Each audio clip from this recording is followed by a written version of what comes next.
You gotta press the play on your Alright, here we stream. go. You are on camera. All right. Go ahead. There you go. Just want to make sure it's going all right. It's Okay. on. Hello, everyone. Thank you for joining us today for HSTA's live presentation dealing with the coronavirus. I'm Corey Rosen-Lee, President of the Hawaii State Teachers Association. With me is Andrea Eshelman, Deputy Executive Director and Chief Negotiator. Off camera, we have our communications staff. And also with us is Logan Okita, our Secretary Treasurer. She's also off camera. I also want to say thank you to a lot of our member leaders who will be answering your questions. During this presentation, if you have questions, what we'd like you to do is to put them into the comment section. After we go over this information, we'll have a chance to deal with some of your questions and try to answer them as best as we can. I'm sure we'll try to deal with some of these questions that we've been getting from a lot of our members, and we'll be doing that during our presentation. Before we begin, I just want to say that we understand that a lot of you have concerns. There's a lot of questions that you have. And as HSTA, we want to make sure that oftentimes we try to reach out to our members to communicate with them, to make sure that you understand as best as we can what's going on, and to try to give you as much information as possible. With that, I'm going to turn it over to Andy. We want to welcome everybody who's joining us. This is the first time we've actually tried a multiple live feed. So we are, if we're doing this correctly, we should have a live feed on both Facebook, our Instagram page, as well as our channel and our YouTube channel. So we're going to start off today with a comprehensive overview of where things stand. As Corey mentioned, we know that a lot of you have questions. Immediately after that, we're going to go through a series of questions that we have gotten over the last, I would say, 24 to 48 hours especially, and we're going to provide an update. We want to warn you in advance that we may not necessarily have an answer for you. The answer might be, we have asked and we're waiting. And in fact, just before this presentation, I was texting back and forth with the DOE about a few things. And so we're hoping that even as we finish up this live stream, we'll have some updates in the coming days and hours. We want to remind you that our best and most accurate source of information and on the latest developments related to COVID and as it relates to you as our members and our schools will be on our hsta.org webpage, our social media channels, which include Facebook, Instagram, and Twitter, as well as our regular Member Matter emails. Some of you have emailed us in the last 24 hours indicating that you don't currently get our emails. And so if you are someone that needs to do that, we're going to give you some instructions about that later as well.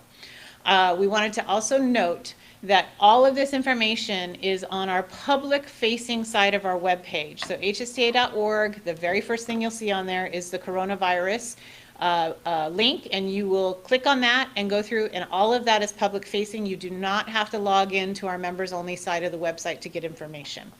Our most recent posts were updated last night, and we also sent out our most recent email last night.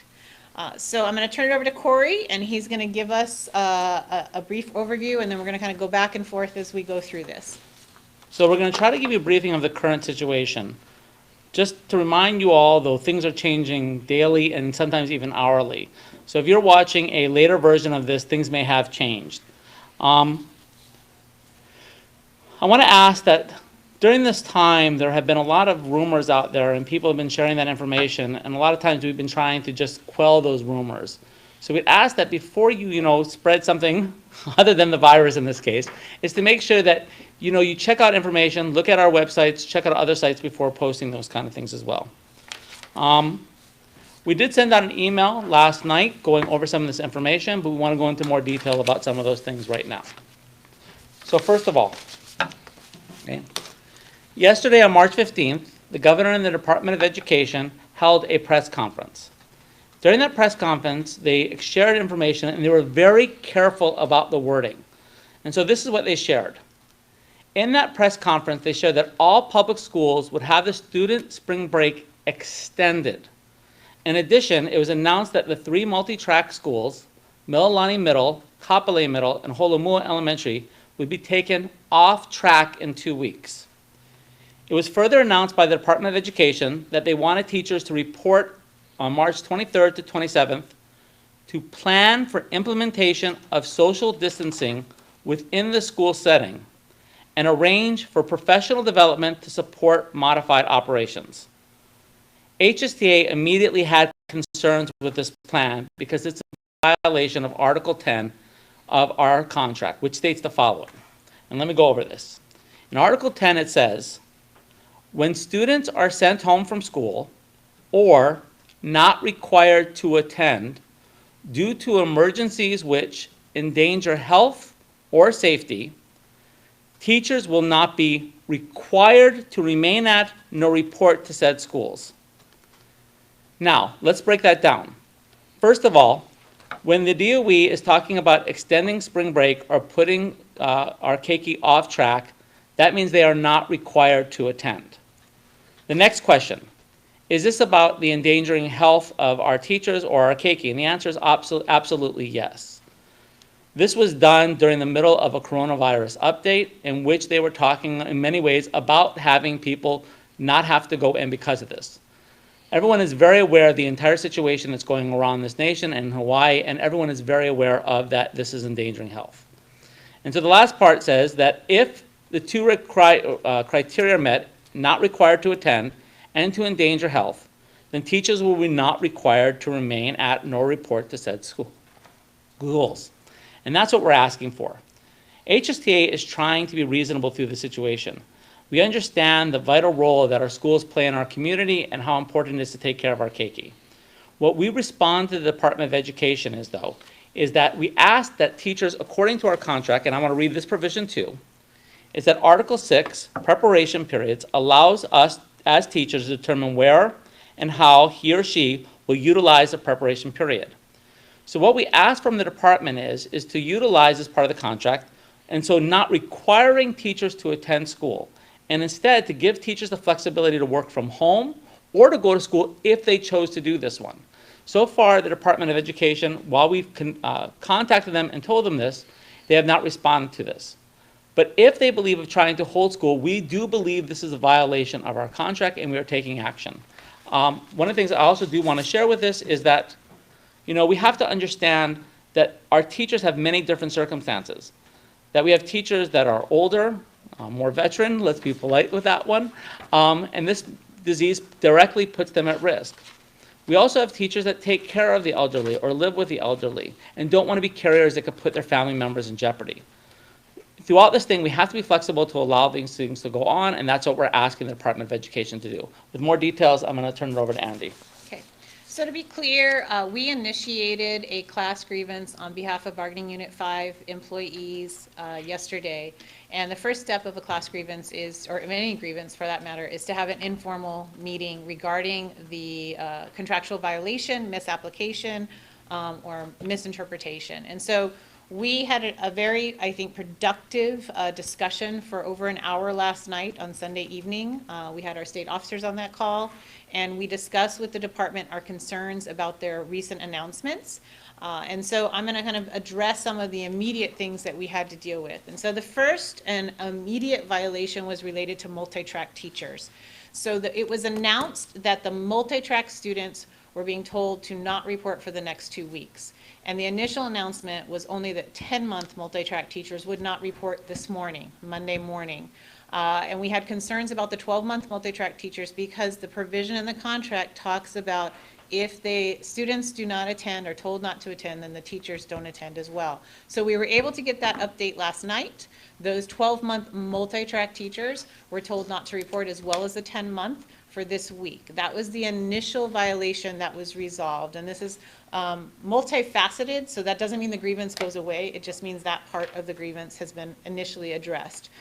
The other part that we are dealing with is a much larger issue, and this is the issue that Corey was speaking to, which is the expectation that all teachers will be reporting for this planning time next week, starting on the 23rd. And essentially what they did was they are telling the kids to extend their break, and then they are asking teachers to convert to planning and collaboration days. That's essentially what they've done. And so while we appreciate the fact that there should definitely be paid planning time, and we would never advocate that teachers would have to do all of that prep and planning outside of paid time necessarily. We have concerns about this expectation for reporting. And so as Corey indicated, we're trying to work towards something that will work. We have members on both sides who are saying they want to be able to come into campus and do some work in their classroom, isolating themselves. And we have people who are absolutely adamant they do not want to have to report on campus and do that planning. Regardless, we know some things have to happen to prepare for potential closures of schools, actual closures, because right now they've just extended the break. The closure of the schools will involve the need to do things like cancel field trips potentially, or deal with things if people are class advisors. Maybe there's a senior prom you have to deal with. Maybe there's issues related to preparation for graduation or club activities. At the lower elementary school level, you might be dealing with field trips. You might also be dealing with things like IEP meetings and the like. And so we know that that planning has to occur. But we want to make sure that we're also protecting our members. So we're waiting for the feedback from the department. They said they were going to take all of our feedback and take it under consideration. My understanding is right now they are meeting, and hopefully we will have an answer by late tonight or tomorrow morning. As soon as we have more information, we will definitely push it out on our social channels as well as via email. The other part of this is that we're not asking for something out of the ordinary. The governor yesterday announced that he was asking each of his administrators for all the different departments within the state to find ways to let employees work from home. Right now, the kids are not in school. People are on spring break for the most part, except for our 12-month teachers. But next week, the kids will be home. And so we're just asking for the same consideration. We're saying, is there an option for 12-monthers right now to work from home? So we're waiting for that answer. And then we are asking, is there an option going forward for next week for those planning days to allow people to work from home? Okay, so those are some of the things related to that recent announcement. Other, maybe not so immediate issues, but things that we're working on include asking for additional paid leave options to support teachers who need to take care of children or family members. We're also asking and have asked a lot of questions and given some very specific direction around the need to make sure that workspaces, including classrooms, offices, workrooms, and libraries are cleaned and sanitized prior to teachers reporting back to work. We also asked that teachers be notified because we had tons of feedback over the last week from teachers saying the memos came out, saying that the classrooms and the workspaces were being sanitized and cleaned and reporting that it just wasn't happening. And so we're asking that every teacher be notified of that information. Corey? Okay, again, just to reiterate, if you have questions and you want us to be able to answer them, please put them into the comment section and we'll try to answer them when we're done with this presentation as best as we can. So some of the things we've been asking about specifically is the impact on student learning, especially with our students with special needs. And now, so what I'd like to do is, with Andy, we want to go over some of the most common questions that we've been getting and try to answer them as best as we can. So the first one, okay? Okay, we've got about 20, I think. Yes. So. All right, so question number 1, and this, I think, answer is going to continue to evolve and change. So are Hawaii schools planning to close? Technically, right now, the answer is no. As of right now, it is not a closure this week or next week. It is a spring break. It is an extension of spring break, and then they have told the multi-track students to not report, and they're off track. So they haven't closed. The campuses are still open. There are people there working. But we anticipate that this will change. And as that changes, we will give you information on that. The other question that we're getting is for our charter school members. So there was a bit of confusion initially about this last week. We did put out some clarification. The question is, do the charter schools follow what the DOE does, or do they do something different? And the answer is they have to follow whatever the superintendent decides. So under state law, in cases such as this, where we're in an emergency proclamation, the Charter Commission has the ability to give that authority to determine the closure status and the reaction to or the response to the COVID-19 situation. And they have given that to the superintendent. And so the superintendent will coordinate any closures of the 37 public charter schools and any potential responses. This also means that charter schools should be following the memos that have been put out by the department related to things like cleaning and sanitization, or things like administrative leave for folks that are put on mandatory quarantine. Okay. So One of the things that was brought up in the press conference is for teachers to work on social distancing. And the question is that possible with students and how does that occur? And that's a big question that we have. I know at Campbell where I teach, sometimes I would have classes with 40 students in them, and it'd be very difficult to try to keep our students 6 feet apart. From our elementary teachers, they've been sharing that it's very difficult to ask their kids to try to keep that distance as well. So one of the questions that we still don't have an answer for is if they want us to do social distancing at our schools, how is that even possible? And we think that that might be very, very difficult even to do at all. Okay. The next question that we've been getting is, will we get paid if schools are closed? And I want to reassure our teachers, yes. There's a lot of concern that teachers will not get paid. If we close schools, it's because of just like it's a hurricane or natural disaster, and teachers will be on administrative leave and they will get paid. The next question, will there be furloughs? Again, no one is suggesting right now that furloughs will occur. The last time we had furloughs, those were actually negotiated. They were not forced on us per se. And so that would have to be bargained. Right now, we are in a contract, okay? The next question we've been getting, if the decision is made to close the schools, will we be required to teach from home? Okay? Again, we have made it clear to the employer that any decision would require bargaining.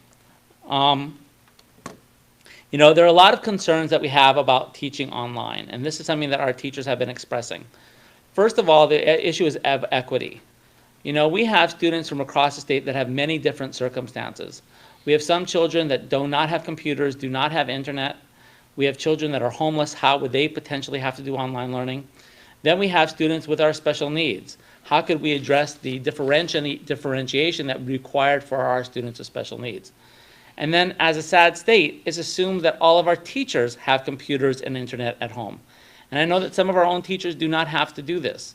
So before we can do any type of online learning, are our teachers going to be trained on this? Will computers be provided to everyone? Will the internet be provided to all of our students and teachers? Will there be training that will happen? These are a lot of the questions that we have answered. And unfortunately, right now, we do not have answers about how this would possibly happen. Okay. The other question that we're getting is there's a lot of speculation out in the community that if the schools are closed, the school year will be extended. That is not a guarantee. That is something that would have to be negotiated, and it would require what we call impact bargaining. So your school year, your work year, all of that is subject to negotiations. So we don't have any information that would indicate school year would be extended at this point in time. Should that change, we'll let you know, but that would have to be bargained. The other thing is that, of course, I have an itchy nose. We're getting the question about saying that my principal sent out an email yesterday or this morning telling me to report on March 23rd. And do I report or do I stay home? The immediate answer as of right now is you need to report to school on the 23rd. However, we just gave all that background on what we are working towards, and we anticipate that that will change within the coming day or so. And so we will let you know as soon as possible if that changes. Okay. What about my students with special needs? And so we have asked the Hawaii Department of Education, and we're awaiting a response on this question.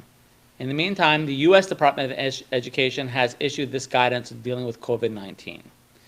If the LEA, and in case that's our Department of Education, closes its schools to slow or stop the spread of COVID-19 and does not provide educational services to the general student population, then the LEA, again, our DOE, would not be required to provide services with students with disabilities during the same period of time.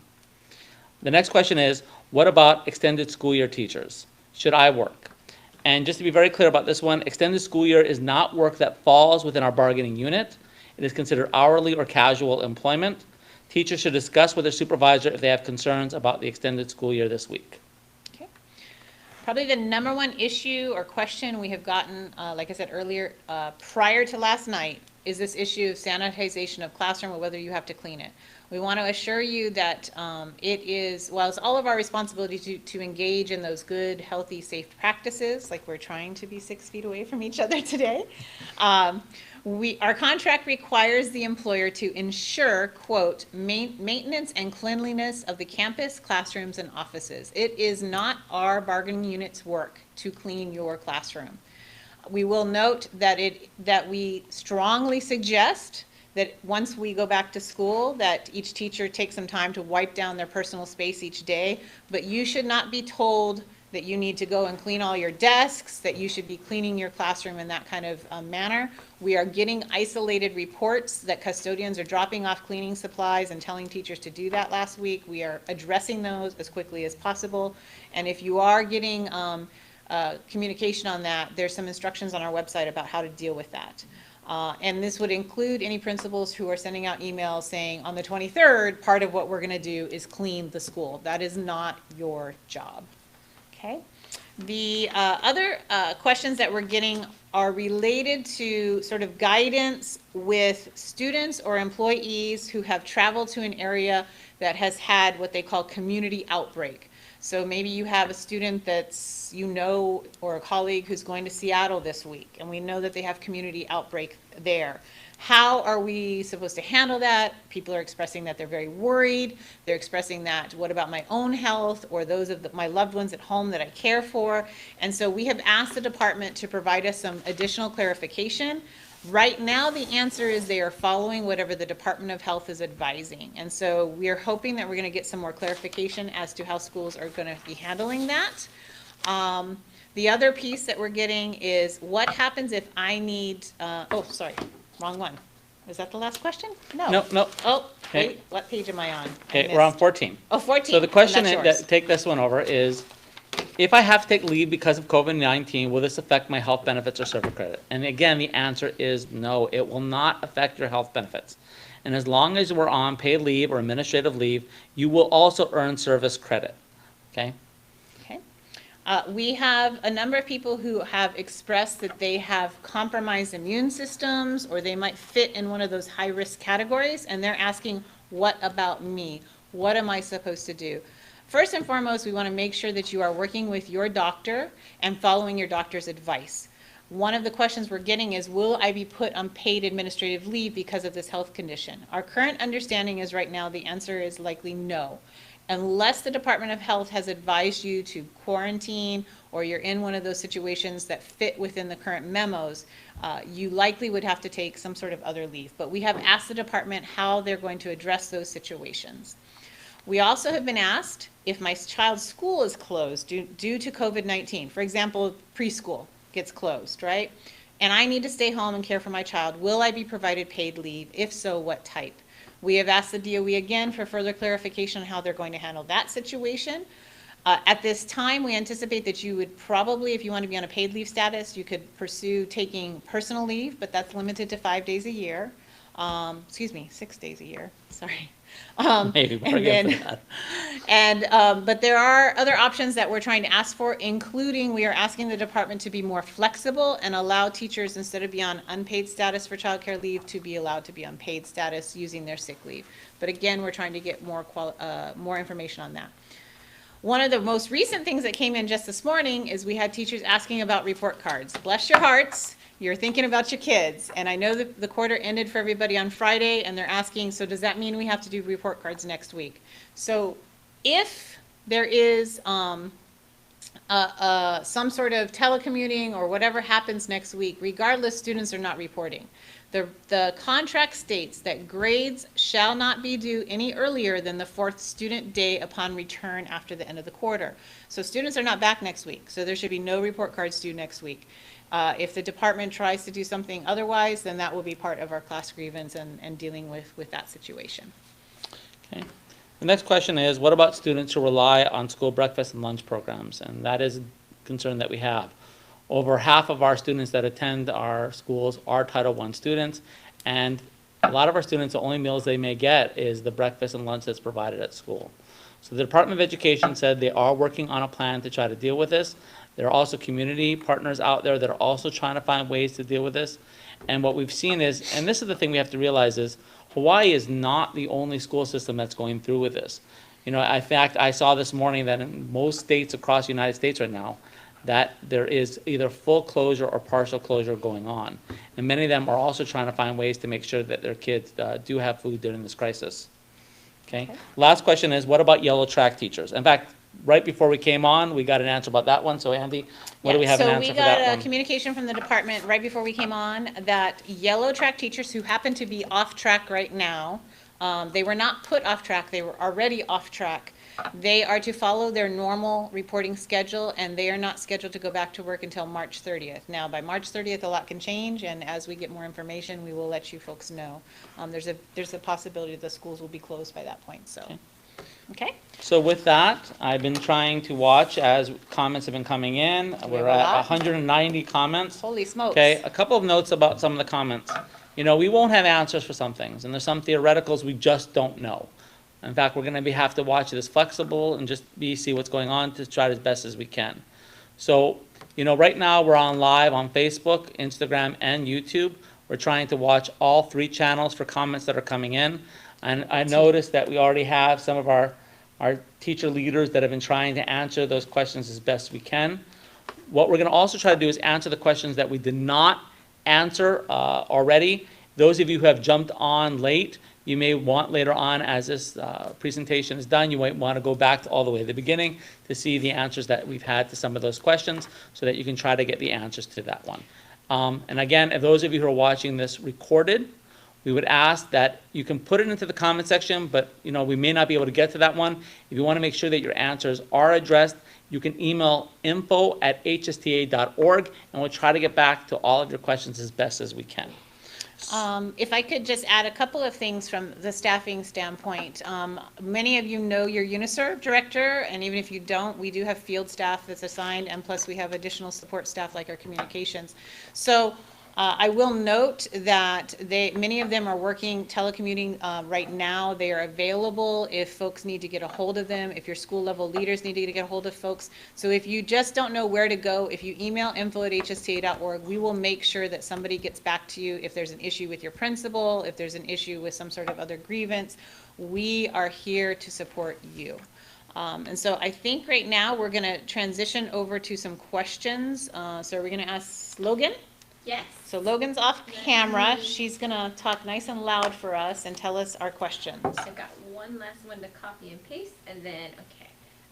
The question that comes up the most, or has been coming up the most, is to address the 12-month teachers who are not multi-track and their concerns about wanting to be able to work from home rather than be at school this Yep. week. So I'll reiterate.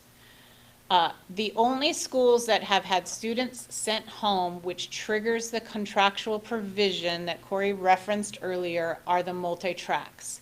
This week is spring break for everyone else, and thusly there is not technically a contractual violation at this point for any other 12-month teacher because you normally work during the break.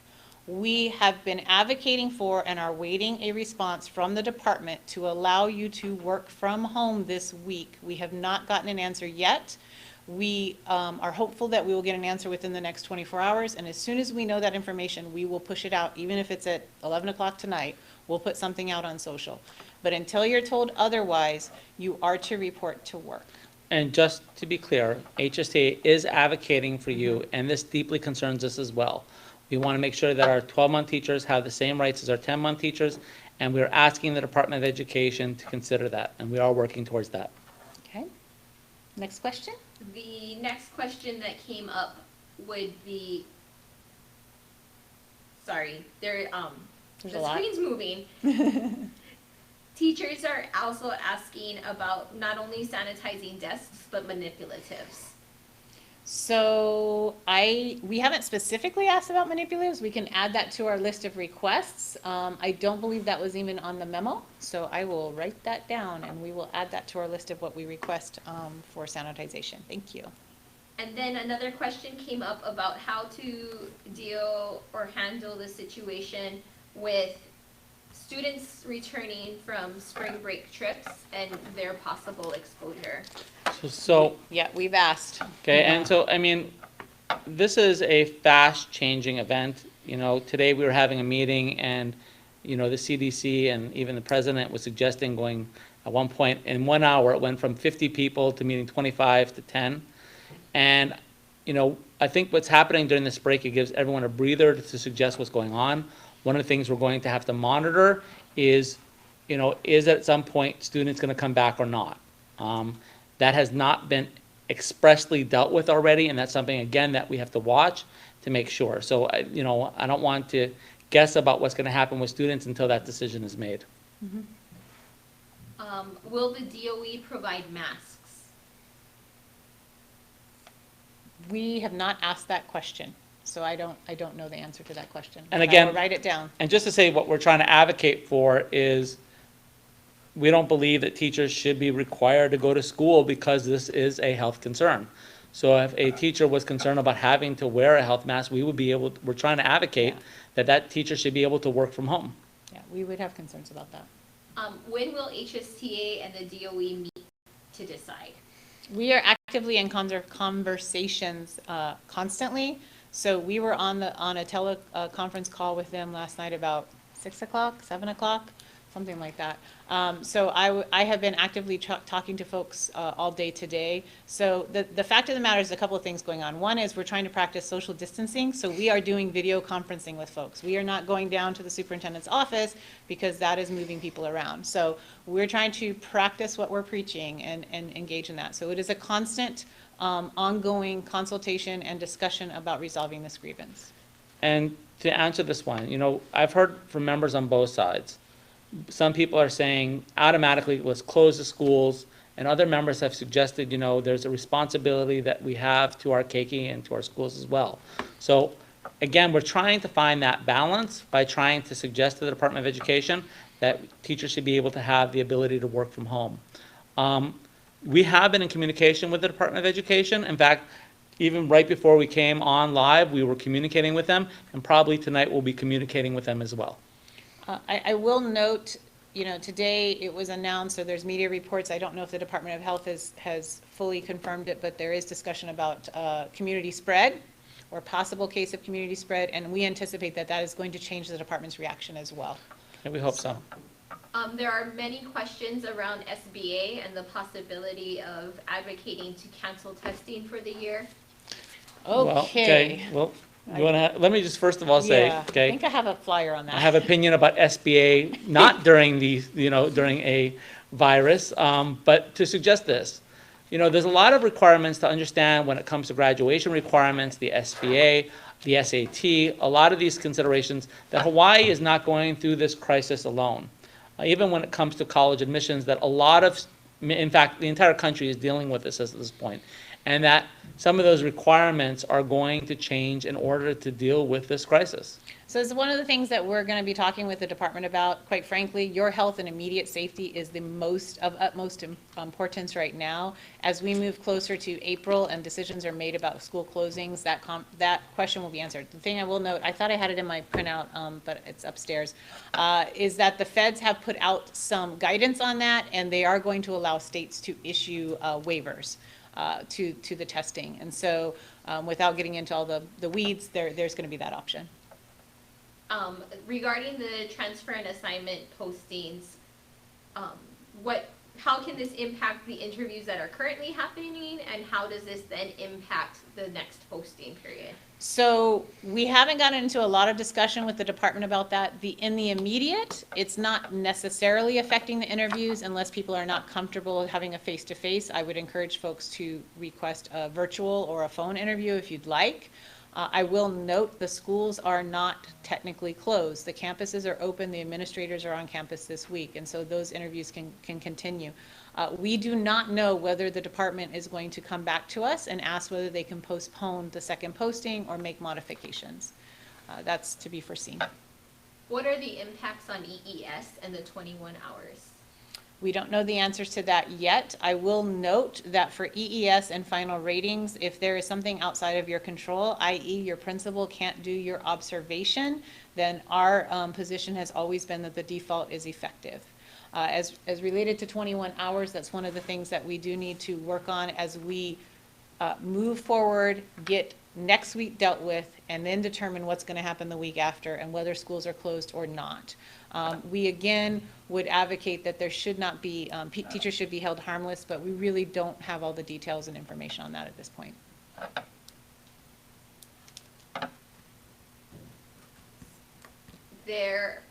are multiple reports that interviews are still happening and schools are starting to use virtual means. Oh, great. So just to make sure, I Glad want they're to using ask my virtual. communication staff, can the people online hear Logan as well? Yes. Okay, great. Okay. What if someone is already out on paid leave? On paid leave, I'm assuming that the next part of the question would be, but we end up closing. but we end up closing. That's a very good question. I think it really depends on the situation. If you are out on a paid leave status, my advocate and immediate answer, but this is a new world, is that you would continue to be on whatever status you are on. So if you are on an extended sick leave status, if you are asking me, does that automatically mean that I get converted to some other status? I don't know the answer at this point. It generally would not. Like, for example, when we close schools for hurricanes, if you're out for 5 days of sick leave and the schools close on Thursday and Friday, your sick leave does not get recredited because the school's closed. This is an extraordinary circumstance, though, and we're already asking for the department to have some flexibility around leave. So we'll see what the answer is for that. What would work from home require? We don't know at this point. What we are advocating is next week, teachers will be treated as 4 days of prep. And so that is teacher initiated. You determine what you need to do based on the guidance from the department of what they're anticipating. The problem is right now, we don't know what they're anticipating. We don't know. And we have asked that question. The one thing I will note is the department has indicated to us that they're gonna have to do some sort of faculty or some sort of group meetings next week. We have advocated that those should be done virtually. We should not be bringing large groups of people together.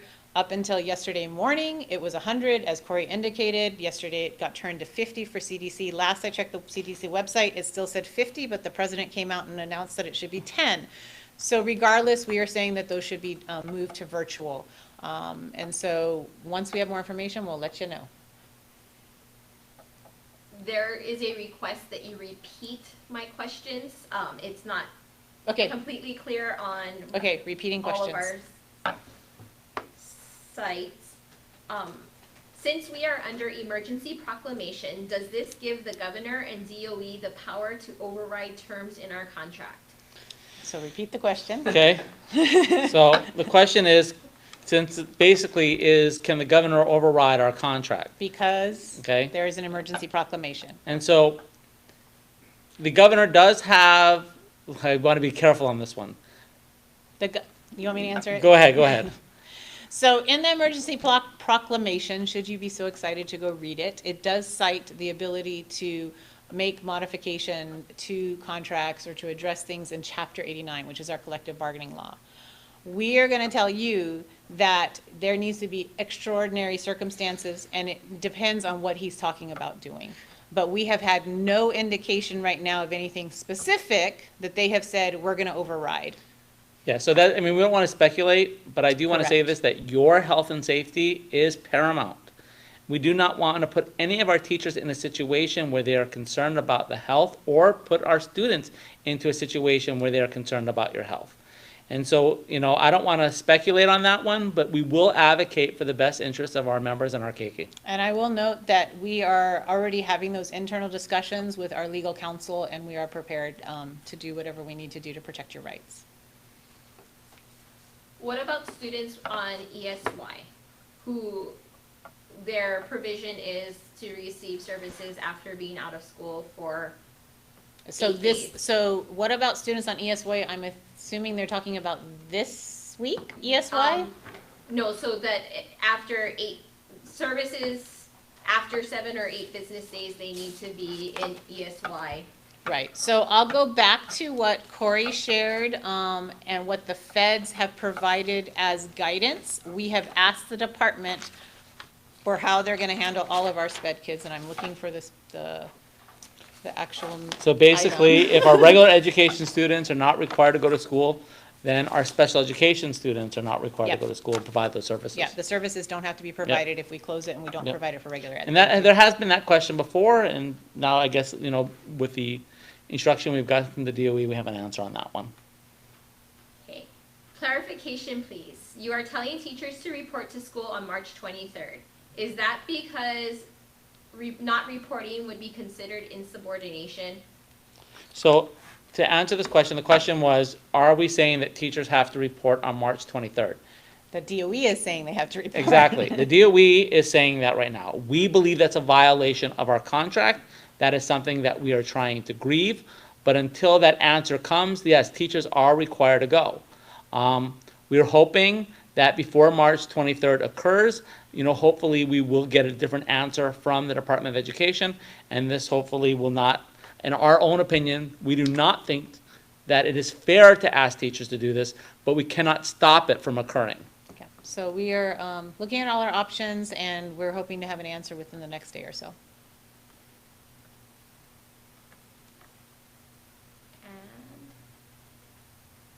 And you'll find this one very interesting, Andy. Okay. Faculty received a voicemail from their principal saying that they are required to report on March 23rd and said it was approved by HSTA. No. So let's repeat that because people may not hear it. So it has been reported that a principal left a voicemail indicating that we approved, we being HSTA, that they needed to report on the 23rd. That is not true. Not true. What about long-term subs? What about them? Are they supposed to report on the 23rd? Okay. Or casual hires? Okay, Casual so hires and long-term subs technically aren't even a thing. People like to use that term, but technically you either have day-to-day subs or you have people that are on contract for like a 90-day or more contract. But we can't tell you. Those are not our bargaining unit members. We don't know whether they're going to make long-term subs or other casual employees report. We don't know the answer to that. And then can we repeat the clarification about IEPs and special education services, and specifically focus on what about a scheduled IEP meeting? Okay, so this is what I'm going to say about special ed services, meeting needs of students with special ed. We have asked the department to provide guidance on this. We have communicated that to the department. The only thing that we can provide you at this point in time, because the department has not given us any guidance back, is that we have linked to the Federal USA DOE website and the guidance that they are providing. And so that's the only thing that we can refer you to, and I would encourage you to go to our website, and on our COVID page, we have the link there in the question that talks about, do we have to provide services during a school closure? That is the only information we can provide you. So we don't know how the department is going to handle it and what they're going to do around IEP meetings. If you have an IEP meeting that is scheduled for, say, next week, I would strongly encourage you to email your principal and ask what you're supposed to do. And they should be giving you direction. That is their job. Can you also reiterate our stance on teachers having to clean their own classrooms? Teachers should not have to be cleaning and sanitizing. It is our understanding from the department that deep cleaning and sanitization will be happening in classrooms and workspaces this week. If the Department of Health asks you to self-quarantine, is this considered administrative leave? Yes, there's a memo on the DOE website. If you are asked by the Department of Health to self-quarantine, there's an administrative memo on this, and it will be considered paid administrative leave for those 14 days. What type of leave should we take if we cannot go to work in order to take care of our own children? So the first thing on this one, again, we are trying to advocate that teachers will not have to go to work. And then the question then is, if the DOE does not change its opinion when March 23rd occurs, what are the options then? And that is something that... To okay. reiterate, the question is, what are the options for leave if I need to care for my children? One of the other things that we have asked the department as well is, if they're still taking this stance that you have to show up, what are you supposed to do with your kids? That's sort of a related question. We have no response yet. And so your options in normal circumstances with no modification of leave provisions is if you want to be on a paid status, you can take paid personal leave. And there's a limit to that. You convert it from your sick leave bank. That is the only paid leave that you could take for child care. Now, you could be sick personally and take sick leave, and there's other things like that. But for normal child care, that would not fall under family leave provisions. Again, we are asking the department for some consideration of some relaxation or modifications of leave provisions. What is paid administrative leave and how is it different from our regular pay? Paid administrative leave is provided by the employer and it is not docked from any leave bank that you have. And so you're on a paid leave status. You get service credit, you get your pay. A follow-up to the child care question, can I bring them to work or would that defeat the purpose of social distancing? Preschool is closed. We have asked that question of the department about what are teachers supposed to say. We are getting reports that there are principals who are sending out emails, we're trying to confirm, that they are expressly prohibited from bringing their children, but we have gotten no clarification from the department about that. We know that many teachers will bring their kids to school on work days, but we've gotten no clarification. Can you repeat the resources that we have available on our Resources on our website. resources, Okay, yes. so if you go to bit.ly/HSTA COVID, and I think our comms people will put this link up. It is also if you just go to hsta.org, it's the first link that you click on the main page. We have a full page of all the updates related to COVID over the last, I'd say, I think it's been up about 2 weeks or so. I'm looking at my communications folks. We are actually in the process, probably by tomorrow, we're going to rejigger it a little, make it a little bit easier to read, but we have been just working so hard to get updates out as quickly as possible. So on that website, you will find frequently asked questions, which we're going to be updating after today with these additional questions. You will find links to the Department of Health website.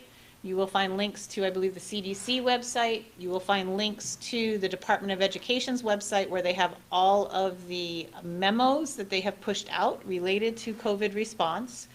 You will find links to the US DOE's website related to special ed advising, and actually, frankly, it's the US DOE's website for all COVID. So things like the SBA memos, the guidance related to SBA, and all of that are there as well.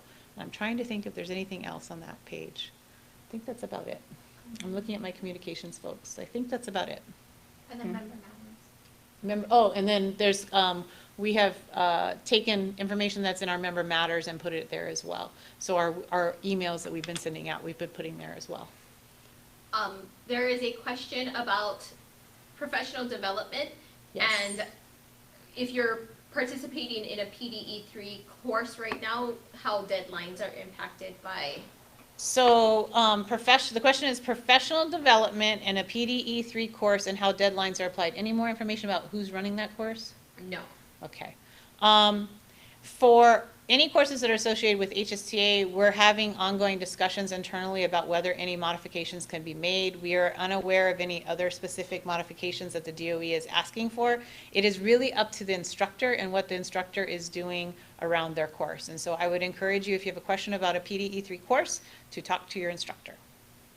What happens next if our contract is in fact violated and we are forced to go to school on Monday the 23rd?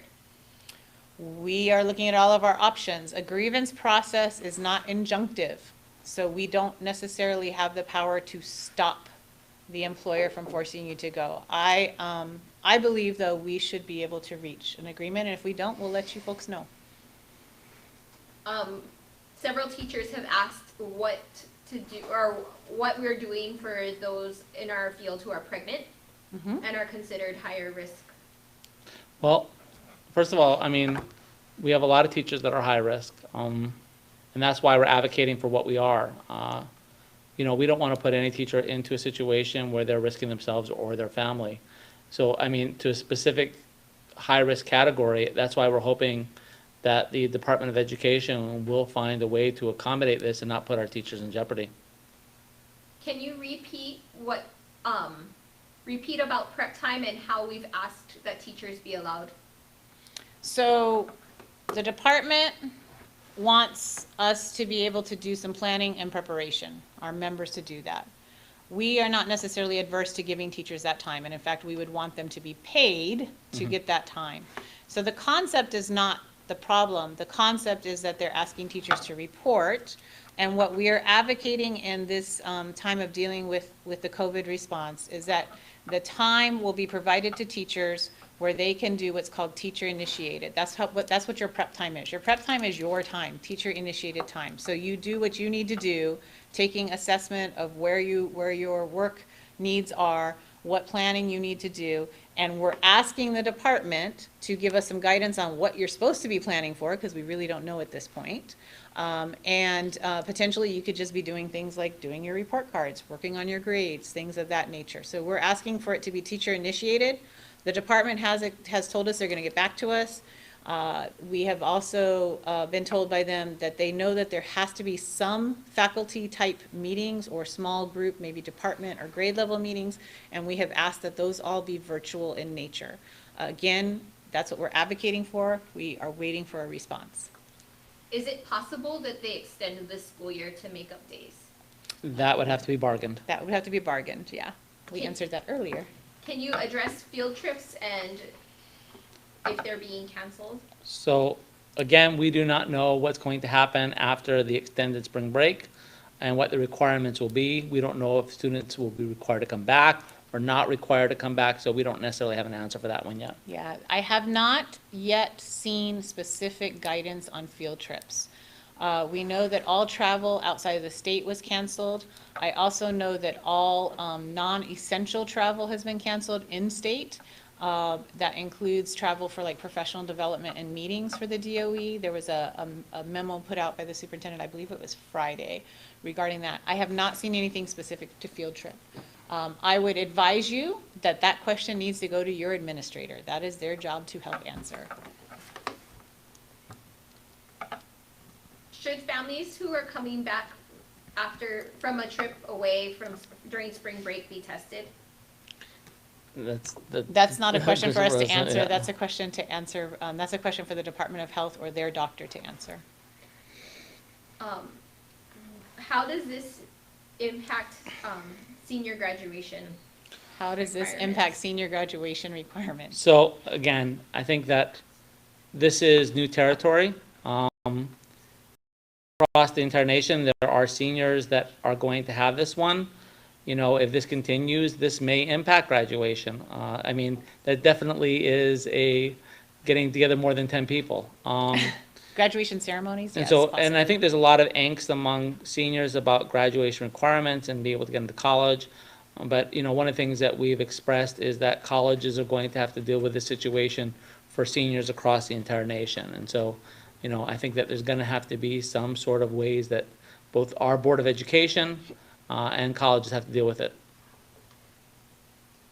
What if a teacher is off island for break and the airport's shut down, but teachers are supposed to report? What if a teacher is off island for break and the airport's shut down? Does someone know something that Okay, I don't know? So again, this situation we don't know the Okay. answer to, So- and it'll so depend What on if it. they're not able to Give return? return. from So break? this is what I'll say. If you are unable to return to work, then you are responsible for that. So I don't know what will happen, and I don't know how the department would treat that. But if, in a normal situation, if you're unable to return, you're responsible for that. So you might have to be on some kind of This is- other leave, yeah. but this is extraordinary times. Yeah. So we don't know, and we don't want to speculate.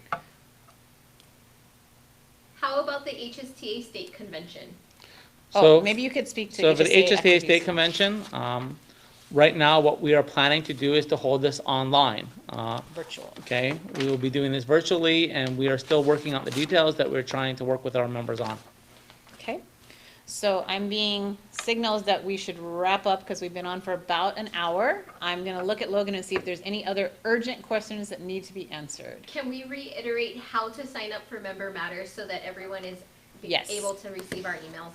Yes, so I believe it should be on your screen now.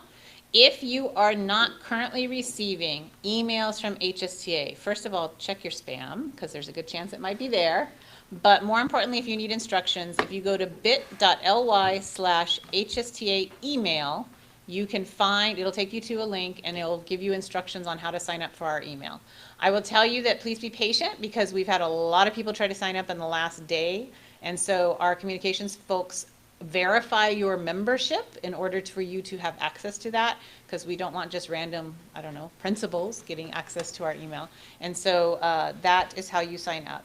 We also have a number of people who are trying to register for our website as members, and that's fine and great and wonderful. I just want to assure you, you do not need access to the members-only side of our website to be able to access all of the COVID information. We have made a decision to make that public-facing, and anybody has access to the information that we post there.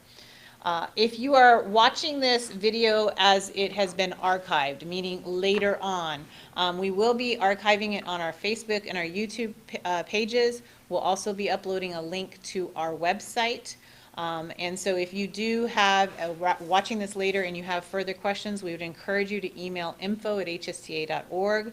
We'd also encourage you to check in with your school level leaders at your school. And ask them questions as well. And if all else fails, you can always call our offices and we will get you assistance. And so we encourage you to stay tuned and continue to pay attention. Oh, I see we have one more question. There's one more question. Oh. Is there anything we can do as members to help plead the case that we should not be required to report on the 23rd? Oh, Okay, so. that's an And interesting as question. I've been watching a lot of the comments coming in, there's a lot of, statements about, this is ridiculous. How can they expect teachers to come in when they're basically saying no more gatherings of 10 people? How can they do this? And this is against our health and safety. This is why we have a union, folks. This is why we have a contract. And this is something that what we're trying to advocate for you as members. There may be a point where as a union we need to take action. We're not there yet. We are still in conversations with the Department of Education. This is something that is a fast, changing thing. It was just announced yesterday, so we are working on this. We hope you do get your emails, and if we do need to communicate to our members that there is a need for action, that is something that we will take later on. But right now, we are still hoping that we can work with the Department of Education to do what's in the best interest of our members and our keiki. Okay. Anything else, Corey? That's it. I'd like to thank you folks for joining us this afternoon. We know many of you are on break. We want you to try and hunker down and enjoy the break. I know it's been a stressful few days, and rest assured, as soon as we have updates, we will push those out on our social media as soon as possible. If it's a confidential type update, we will tell you to check your email, but likely it will be up on the web page as soon as it goes out on social media. We thank you for joining us, and we hope you have a good rest of your evening. Thank you so much. Thank you for being members of HSTA.